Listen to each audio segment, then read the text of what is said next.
اعوذ باللہ من الشیطان الرجیم بسم اللہ الرحمن الرحیم اینما تکونوا یدرککم الموت ولو کنتم فی بروج مشیدہ صدق اللہ العظیم۔ قابل صد احترام میرے معزز بھائیو، دوستوں اور بزرگوں، اللہ تبارک و تعالی نے انسان کی موت کا وقت اور جگہ متعین کر دیے ہیں۔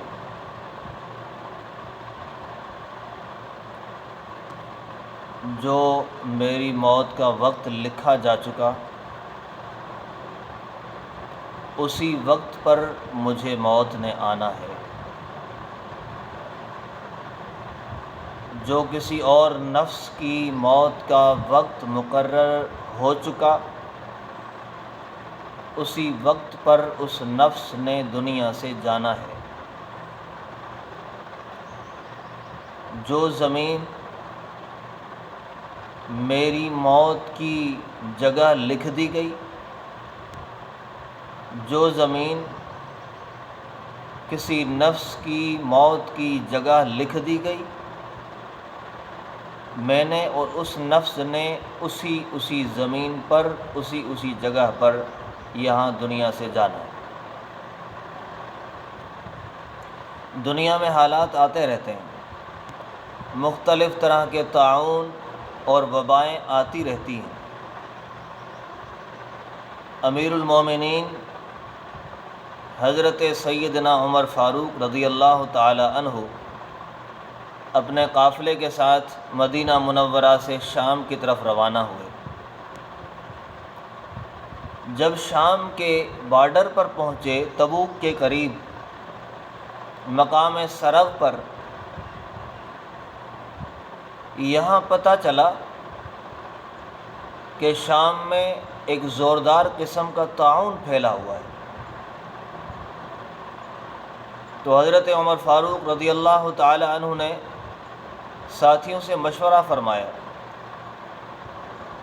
اور ساتھیوں سے فرمایا کہ کسی کے پاس اگر رسالت مآب صلی اللہ علیہ وآلہ وسلم کی حدیث موجود ہو، کوئی روایت موجود ہو طاعون وغیرہ کے متعلق، تو وہ بتائی جائے۔ حضرت عمر رضی اللہ تعالی عنہ کے تمام ساتھی خاموش ہیں۔ ایک جلیل القدر صحابی جو عشرہ مبشرہ میں شامل ہیں، حضرت عبد الرحمن بن عوف رضی اللہ تعالی عنہ، حضرت عبد الرحمن بن عوف رضی اللہ تعالی عنہ گویا ہوئے، فرمایا کہ ہاں، میں نے ایک بات اس طرح کی رسالت مآب صلی اللہ علیہ وسلم سے سن رکھی ہے کہ نبی علیہ السلام نے ایک وجع کا، ایک درد کا، کسی گلٹی وغیرہ کا تذکرہ فرمایا اور فرمایا کہ یہ عذاب ہے جس سے سابقہ بعض امتوں کو عذاب دیا گیا، اور اس امت میں کبھی آ جاتا ہے، کبھی چلا جاتا ہے۔ جو کچھ حصہ باقی رہ گیا اس کا، کبھی آ جاتا ہے، کبھی چلا جاتا ہے۔ اور حضرت عبد الرحمن بن عوف نے آگے فرمایا کہ رسالت مآب صلی اللہ علیہ وسلم نے یہ فرمایا کہ جب یہ کہیں آ جائے تو وہاں سے بھاگنا نہیں چاہیے اور دوسرے لوگوں کو وہاں پر جانا نہیں چاہیے۔ تو حضرت عمر فاروق رضی اللہ تعالی عنہ نے ساتھیوں سے فرمایا کہ واپس چلو مدینہ۔ شام کے گورنر حضرت ابو عبیدہ رضی اللہ تعالی عنہ موجود تھے، فرمانے لگے افرارا من قدر اللہ، اللہ کی تقدیر سے بھاگتے ہو؟ اللہ کی تقدیر کو چھوڑ کر کہاں جا رہے ہو؟ جو تقدیر ہے وہ ہو کر رہے گی۔ تو حضرت عمر فاروق رضی اللہ تعالیٰ عنہ نے خوبصورت جواب دیا، فرمایا نعم نفر من قدر اللہ الی قدر اللہ، کہ ہم اللہ کی تقدیر سے اللہ کی تقدیر کی طرف بھاگ رہے ہیں۔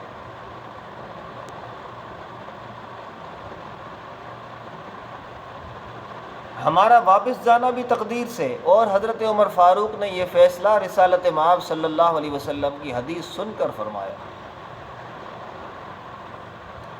لیکن جن کی موت اس طاعون میں لکھی تھی، وہ بہت سارے صحابہ اور تابعین اس میں شہید ہو گئے، اور لوگ بھی بہت سارے فوت ہو گئے۔ لیکن لازمی نہیں کہ بندہ طاعون کے دنوں میں اس جگہ پر موجود ہو اور وہ فوت ہو جائے، یہ لازم نہیں۔ مضبوط قلعوں میں بھی ہوگا تو موت آ جائے گی، جگہ متعین ہوگی تو۔ فرمایا اینما تکونوا یدرککم الموت ولو کنتم فی بروج مشیدہ، اگر تم مضبوط قلعوں میں بھی ہوگے تو موت نے تمہیں آ کر پکڑنا ہے، موت نے آ کر تمہیں لینا ہے، اس لیے کہ موت کا وقت آ گیا تو اب آگے پیچھے نہیں ہو سکتا۔ تو ہمیں بھی اگر کہیں پہ طاعون ہو، وبا ہو، وہاں جانا نہیں چاہیے۔ اگر خدا نخواستہ کرونا وائرس جیسا کوئی وائرس آ جائے تو وہاں سے بھاگنا نہیں چاہیے۔ موت کا وقت اور موت کی جگہ متعین ہے، اس نے اپنے وقت پر اپنی جگہ پر آ کر رہنا ہے، یہ ایمان بھی ہونا چاہیے۔ اللہ تعالیٰ مجھے اور آپ کو عمل کی توفیق عطا فرمائے۔ وما توفیقی الا باللہ۔